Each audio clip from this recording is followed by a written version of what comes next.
ಹರಿಯ ಸ್ಮರಣೆ ಮಾತ್ರದಿಂದ ಘೋರ ದುರಿತವೆಲ್ಲ ನಾಶ.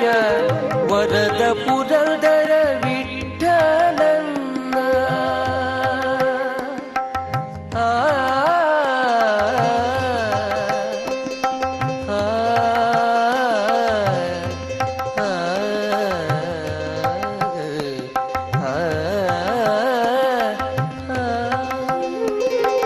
ವರದ ಪುರಂದರ ವಿಠಲನ್ನ ನಿರತ ಭಜನೆ ಮಾಡು ಬೇಗ.